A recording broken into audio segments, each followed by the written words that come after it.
Hello everyone, welcome to our YouTube channel. This is Vikas Kumar on my YouTube platform Agriverse Education. Friends, ये video हमारी second part है जो हमने एक top 50 MCQ on agriculture engineering for IBPS AFO exam इसकी एक video बनाई थी। उसका पहला पार्ट हम डाल चुके हैं, उसमें हमने 25 MCQ को डिस्कस किया था। इस पार्ट में हम रिमेनिंग 25 क्वेश्चंस को डिस्कस करेंगे जो कि हमने सिलेक्टिवली हमने निकाल रखे हैं, जो प्रीवियस ईयर एग्जाम्स हैं उसमें जो पूछे गए हैं और जो पूछे जा सकते हैं वो सारे क्वेश्चंस हमने यहाँ इंक्लूड कर रखे हैं। तो let's move to the slide. 25वां क्वेश्चन तो हमने डिस्कस कर लिया था। अब हम आते हैं 26 क्वेश्चन पे। Calorific value of high speed diesel HSD is how much kilo calorie per kg, कितना है ये बताना है। Options are 9500, 10550, 11550 and 12500। So here the right answer will be 10,550 is the calorific value of high speed diesel। चलिए 27 question. Turning space, ठीक है, and turning circle of the tractor test must be preferred at tractor speed of, options are 2 kilometer per hours, not exceeding 2 kilometer per hour, exceeding 2 kilometer per hours and at any speed. तो यहाँ पे पूछा गया है कि जो turning space और turning circle है उसके टेस्ट को करने के लिए ट्रैक्टर की स्पीड कितनी होनी चाहिए। तो ट्रैक्टर की speed less than 2 kilometers per hour होनी चाहिए, यानी कि option B will be the right answer. Question number 28, what is the value of stroke to bore ratio for tractors. अगर आपको पता नहीं है कि स्ट्रोक क्या होता है, बोर क्या होता है, सिलेंडर का जो डायमीटर होता है उसको बोर कहा जाता है, और स्ट्रोक जहाँ पे पिस्टन स्ट्रोक करता है आपका टॉप डेड सेंटर और बॉटम डेड सेंटर जो होता है, यहाँ पर जो स्ट्रोक करता है L, इसको लेंथ जो मानते हैं हम, इसको स्ट्रोक बोला जाता है, और डायमीटर आपका सिलेंडर का इनर डायमीटर, उसको बोर कहा जाता है। ठीक है, तो इन दोनों के रेशो कितना होता है जनरली। ऑप्शंस यहाँ पे दे रखे हैं, एक 2.5, 1.25, 0.25।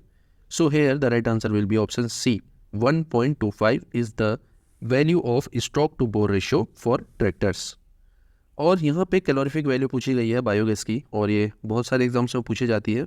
Options are 4500, 1150, 2250 and 150। तो यहाँ पे राइट आंसर होगा आपका 4500 kilo calorie per meter cube. तो ये है calorific value of biogas. Next question, standard PTO speed is power take off, जहाँ से आपके सारे पार्ट कनेक्ट किए जाते हैं ट्रैक्टर से जो हम ऑपरेट करते हैं अदर फार्म इम्प्लीमेंट्स, लाइक आपका कंबाइंड हार्वेस्टर है या आपका कोई फर्टिलाइजर एप्लीकेशन वाला स्प्रेयर है, तो जितने भी टूल्स होते हैं सारे हम PTO से कनेक्ट करते हैं। तो इसका रेवोल्यूशन क्या होता है स्टैंडर्ड, वो होता है 1000 रेवोल्यूशन पर मिनट। ठीक है। 31st question, ploughs generally use for breaking impervious layer just below ploughing layer with the help of number of tines is called as, जिसमें बहुत सारे टाइन्स होते हैं, इसके द्वारा जो इम्परवियस लेयर होती है उसको ब्रेक करने के लिए जनरली उसका यूज़ किया जाता है, वो है आपका चिजल प्लो। इससे किया जाता है इम्परवियस लेयर जो होती है उसको ब्रेक करने के लिए, और इसमें टाइन्स पाए जाते हैं। चलिए अगला question, working width of disc plough can be increase by, जो डिस्क प्लो की वर्किंग विड्थ है उसको कैसे बढ़ाया जा सकता है, क्या बढ़ा के इसको बढ़ाया जा सकता है। डिस्क एंगल जो है इसको हम अगर चेंज कर दें उससे हम वर्किंग विड्थ को जो है उसको इफेक्ट कर सकते हैं, तो ये इसका राइट आंसर होगा। 33 question, horse power delivered by the engine and it is available at the end of the crankshaft is known as. Horse powers जो हैं अलग अलग टाइप के होते हैं इंजन के, जैसे आपका ड्रॉबार हॉर्स पावर है, फ्रिक्शनल हॉर्स पावर है, ब्रेक हॉर्स पावर है। और मैं आपसे बोलना चाहूँगा कि ये वाला पार्ट आप जरूर क्लियर करके जाइएगा कि इन सब में डिफरेंस क्या होता है। तो यहाँ पे पूछा गया है कि कौन सा हॉर्स पावर है जो कि क्रैंकशाफ्ट के एंड में जो है वहाँ पे ये अवेलेबल होता है इंजन के, तो यहाँ पे इसका राइट आंसर होगा BHP, यानी कि ब्रेक हॉर्स पावर। इसके अलावा और चीज़ कि आप लोग IBPS AFO की तैयारी कर रहे होंगे और आपका जो प्री की तैयारी चल रही है वो काफ़ी अच्छी चल रही होगी, साथ ही साथ आपको मेंस का जो है प्रोस्पेक्टिव वो भी लेके चलना पड़ेगा। और यहाँ पे हमने एक जो मॉक टेस्ट सीरीज़ है, मॉक टेस्ट का एक कोर्स है, वो हमने लॉन्च किया है जिसमें आपको सिर्फ 99 रुपीज़ पे करने हैं, और इसमें आपको 10 मॉक टेस्ट जो फुल लेंथ मॉक टेस्ट है वो आपको मिल जाएंगे, प्लस आपका फिशरीज़ का मॉक टेस्ट है ये भी उसमें आपको मिल जाएगा। ठीक है, अगर आपको ये अवेल करना है तो स्क्रीन में दिए गए जो कार्ड है इसको आप रीड कर सकते हैं, बाकी आप डिस्क्रिप्शन में भी इसका इन्फॉर्मेशन ले सकते हैं। चलिए 34th question, mechanical efficiency is the ratio between which of the following horse power of the engine. Mechanical efficiency का जो है वो रेशो क्या है ये आपको बताना है। तो mechanical efficiency is the ratio between brake horse power and indicative horse power, BHP is to IHP। तो ये होता है मैकेनिकल एफिशिएंसी। 36वां question, in which type of disc harrow there are 4 gangs in which each gangs can be angled in opposite direction. कौन सा है ये बताना है। ऑफसेट हैरो है, टेंडम डिस्क हैरो है, सिंगल एक्टिंग हैरो है, कौन सा है। तो आपका जो टेंडम डिस्क हैरो है इसमें आपके 4 गैंग्स होते हैं जो कि अपोजिट डायरेक्शन में एंगल्ड होते हैं। ये देखिए, आप इमेज में भी देख सकते हैं। अगला question, it is an implement that cuts and pulverise the soil by impact force through a numbers of rotary tiles और knifes mounted as a horizontal shaft and it is not mean for sandy soil. Sandy soil में इसका use नहीं किया जाता, avoid किया जाता है। तो इनमें से कौन सा है।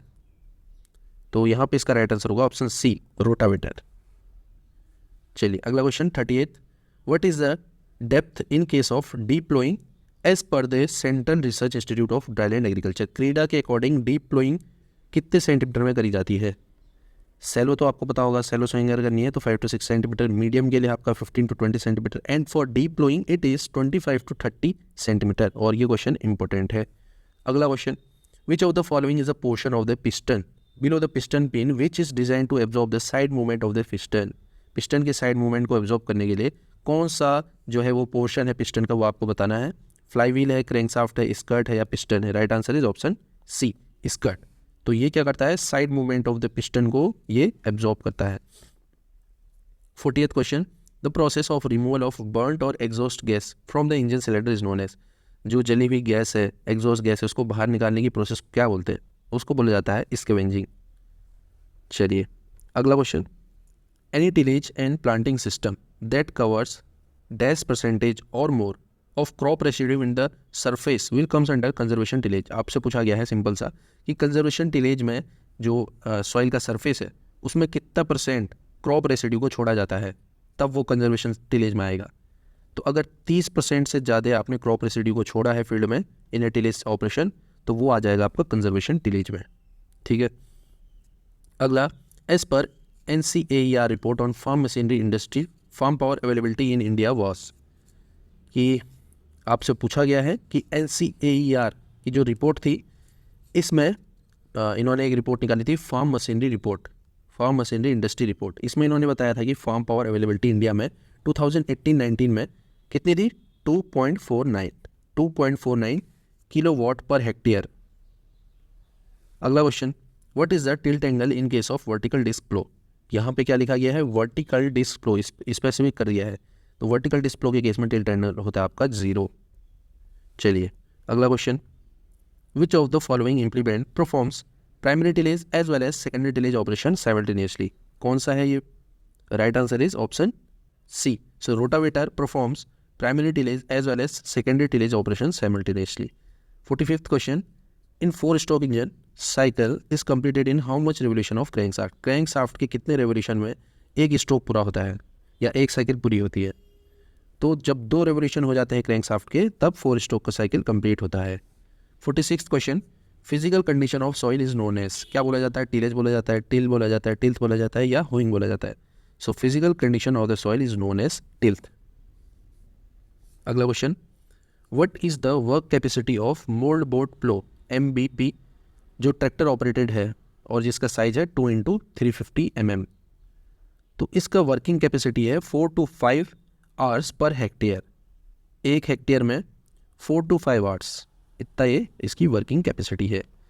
इसके अलावा बात करी जाए 3 to 3.5 आवर्स पर हेक्टेयर, यह है आपका स्वीप कल्टीवेटर का, स्वीप कल्टीवेटर का 3 to 4 आवर्स पर हेक्टेयर, ये है जो आपका MBP होता है 3 × 225 mm, सॉरी 350 mm, 3 × 350 mm का जो है मोल्ड बोट प्लो, इसमें 3 to 4 आवर्स पर हेक्टेयर इसकी वर्किंग कैपेसिटी है।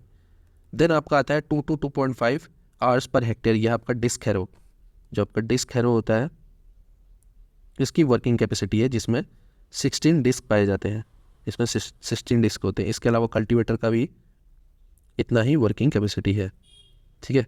तो इसको आपको याद रखना है। अगला है what is the working capacity of disc harrow of 16 disc. Tractor operator जो होता है और जिसका साइज 2 मीटर है। तो 2 मीटर वाले केस में जो मैंने पहले बताया था 2 to 2.5 आवर्स पर हेक्टेयर, ये है working capacity of disc harrow. अगला question, which of the following secondary tillage operation pulverise the soil and give smooth texture while preparing of the seed bed preparation. Seed bed preparation के time पे इसका use generally किया जाता है और ये soil को पल्वराइज करके उसका स्मूथ टेक्सचर बनाता है जो कि फेवरेबल है सीड बेड की कंडीशन के लिए। तो इसको बोला जाएगा हैरोइंग। हैरोइंग के द्वारा सॉइल को एक स्मूथ टेक्सचर मिलता है। Last question, which of the following plough is use to make subsurface drain in the field. आपको अगर ड्रेन करना है सब सरफेस ड्रेन, पानी को ड्रेन करने के लिए, तो यहाँ पे ऑप्शन दे रखे हैं MBP, मोल्ड प्लो या आपका चिजेल प्लो या none of the above. So here the right answer will be mould plough. तो फ्रेंड्स ये वीडियो थी, आई होप ये वीडियो आपके लिए बहुत ही ज़्यादा हेल्पफुल रहेगी। इसके अलावा हमने बहुत सारे जो जनरल एग्रीकल्चर के MCQs हैं उसके लगभग 20 वीडियोस हमने डाल रखी हैं। ऑलमोस्ट आपके बहुत सारे क्वेश्चन हमने वहाँ डिस्कस भी कर रखे हैं। अगर आप उनको देखना चाहते हैं तो ज़रूर देखिएगा, उससे आपको बहुत हेल्प होगी। और अगर आप मॉक टेस्ट भी परचेज करना चाहते हैं तो उसके लिए भी हमने लिंक नीचे डिस्क्रिप्शन बॉक्स में दे रखा है। तो दोस्तों आज के लिए बस इतना ही, मिलता हूँ आपसे next time. Till then tata bye bye and take care.